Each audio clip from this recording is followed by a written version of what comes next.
How about Ohio State that has a proven quarterback system? I got to tell you, they're going to test me because, man, that spring game did not give me a lot of confidence, brother. I'll just tell you that much. All right. Nor did I. I did not expect that from the guy Ohio State. People forget JJ McCarthy wanted to go to Ohio State. You all chose Kyle McCord over him, so we got him on the rebound. All right, we were the rebound chick, and he's like, I'm going to really show them. You know, he grew up an Ohio State fan. Based on what I saw, I'm like, that's the guy y'all chose over JJ. And I know JJ wasn't great in our spring game, and I had some Ohio State fans come at me and point that out. I'm like, guys, Kyle McCord has thrown a career 140 yards passing in a college football career. JJ McCarthy started 12 games, okay, and went 11-1. It's not the same thing at all. It's just not. I'm a little concerned without Devin Brown there. I mean, it was completely set up for him. A showcase for him. I was a little concerned at what I saw. I don't normally I would say, yeah, based on the system, I'll just, mark it down. I did not expect, frankly. So I was kind of hoping maybe you were going to tell me what to think as the Ohio State guy.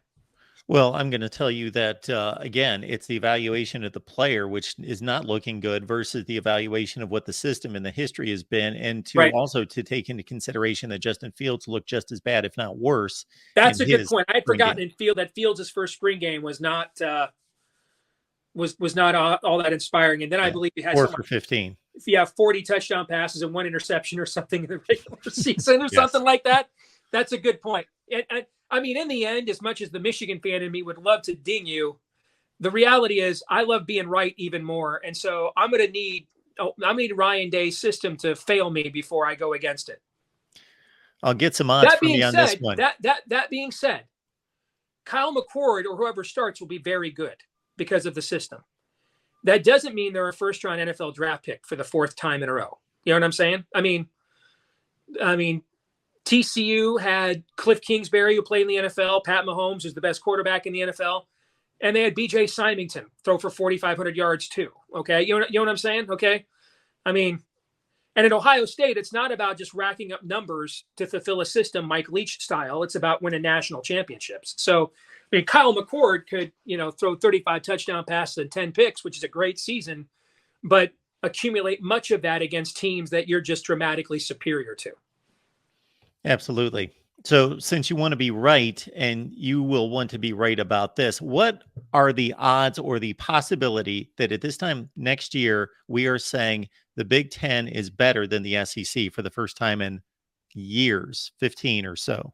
I think there are 3 things that will determine the answer to that question. 2 of them are quarterbacks. Drew Aller at Penn State and Dante Moore at UCLA. And they're both going to take over this year. Although, Moore may split some time, but remember, Chip Kelly went with Dorian Thompson-Robinson as a freshman right away. And even if he's not going to start this year, Dante Moore will be the starter next year for sure. Drew Aller will be a returning starter. So are those guys ready to take their – is Dante Moore the player that takes UCLA from a Holiday Bowl team to a Terry Donahue era UCLA team? That's the question. Is Drew Aller an upgrade from Sean Clifford? Thank you, yep. Sean Clifford, who'd been there forever. Is he yet, or is he not? We'll find that out. And then the third thing will be what Michigan does in the transfer portal in December. We are going to lose a ton. This coming season is where, kind of our in-between year. We're going to lose a ton off of this team. And then we didn't have the greatest recruiting class this past year. But the class before it was great, and the class after it looks like it's going to be great. So this is kind of that tweener year. You know what I'm talking about? And who can Michigan go and get in the transfer portal, including quarterback? I don't believe J.J. McCarthy's successor, assuming he will go pro when he's already being projected as a number 1 draft pick, or a first-round draft pick, I mean. If that's the case, I don't believe his successor is on the roster right now. And I don't get the sense that Jaden Davis is that kind of an instant start quarterback. So you're more than likely looking at who's next year's Sam Hartman, and can Michigan go get that guy as a 1-year rental and a bridge to that class. I think those three things matter because those three things will determine whether those three teams are able to compete at a national level, or they're kind of 8-4 and 9-3 teams. If they're 8-4, if two of those three are 8-4, 9-3 teams, the answer to your question is no. If two of those three teams are contending for one of the 12 spots in the playoffs, then the answer to your question could be yes. Yes. So you're cycling forward to 2024. Yeah. Looking at this next season, I will say that I give the Big Ten. when you said next season, you meant 23. Yes, I was saying as we sit here next year, looking back on 2023. So I'll say it this way. I think there's no chance that the Big Ten is better than the SEC 1 through 14. But what everyone cares about is, of course, the contending teams. And the Big Ten top three has a possibility, a strong possibility to match or succeed what Georgia, Alabama, and most likely LSU are this season. I agree with you actually on that. I told you last year I thought Michigan and Ohio State were both going to make the playoff, and they did. I think it's possible 3 Big Ten teams can make the playoff. I think when you look at where Michigan, Ohio State, and Penn State are all going to start in the preseason polls, and that does set the expectation metric by the time we get to the college football playoff, I think it's also, look at their schedules. I think of those three, Ohio State has the toughest schedule actually. But if and that's because of that road game at Notre Dame early on. But if Ohio State wins that game, I think you could absolutely be looking at a situation where Penn State beats Michigan at home, Michigan beats Ohio State at home, Ohio State beats Penn State at home. I have no idea how the hell the tiebreakers for the Big Ten championship work in that scenario, but I could see if all three of those teams are in the preseason top 6, then by the time we get to the 1st of November in the college football playoff, I mean, if all three of those, they're not going to be any lower than that. They're at least going to be top 7, top 8. And then we get to the end. Those are all 3 major name brands. They're all with 1 loss. I think at least 2 of them get in for sure. I could see a scenario where all 3 do. Look around the rest of the, look around. I love LSU's team. I don't love their schedule. Have you seen LSU's schedule? It's a freaking chore. Alabama bringing in Tyler Buckner at quarterback gives me the Steve Carell gif. Okay. And they're not like bringing him in January either. All right. Bringing him in May reminds me of Florida when it brought Malik Zaire from Notre Dame in May. And we saw how that went. All right. I mean, what has Tyler Buckner ever shown on that he is an upgrade for a program of Alabama stature at quarterback? You look over at the Pac-12. I think this is a great year for that conference, but they're all going to beat each other up. You know, and USC has to go play at Notre Dame this year too. So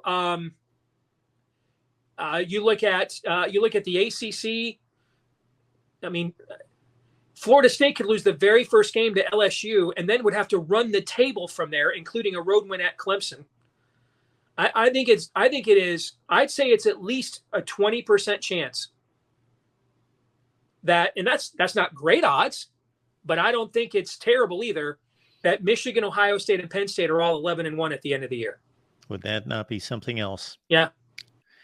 I didn't get what I was hoping for, which was a Ohio State win, of course, in the national championship game after having defeated Georgia. But from a debate standpoint, I got to tell you, we were sweating that one out too, man. Yeah. I was conflicted because I really wanted the Big Ten to beat Georgia. I really did, but the bigger 10 side of me was like pissed. And then the Michigan fan in me was like, you want to make a Michigan and win over Ohio State as irrelevant as absolutely possible. Do that, you know? I was just looking forward, my fandom aside, which of course was heartbroken. I wanted that argument all off season. Michigan fans got the bragging rights of a second consecutive win and another Big Ten championship. Ohio State's got a national championship. That was just that's one of the reasons for great debate. This might be a great place for us to close out the conversation then, because I think this may be the last in the traditional paradigm, the last meaningful Michigan-Ohio State game. They're always going to be meaningful moving forward. Okay. But if you go back and apply this 12-team playoff model to every year we've had the college football playoff, there's at least 2 years that Michigan and Ohio State would have played again and then actually been in the same sub-regional. Now, they wouldn't have played right away, but they would have been one game away from a third, each team winning a game from a third matchup in the season. And I think we're going to see this at times now moving forward. And so the paradigm, that our boomer parents and grandparents grew up with, that you and I as Gen Xers grew up with, that it was literally devastation, desolation to lose this, okay? Crushing, all right? Humiliating, all right? And it's a long 364 days until you get a chance to extract some revenge. And especially in this rivalry where, except for the 10-year war, there really hasn't been a period of time where they have stood there toe-to-toe. It has really been dominated by one side or the other post-World War II over and over again, And so this is the end of that, is this year. Moving forward, I think you're going to see, it won't be a regular thing, but it won't be an uncommon thing that they're going to be playing more than once. I agree. Too much of a good thing. Not a good thing. It no longer is Armageddon going forward with the 12-team playoff. Right. Steve Deace, Michigan Podcast in the Bigger Ten. Steve, it's always a pleasure. Thank you so much. You bet, man. Always going to talk to you. Take care.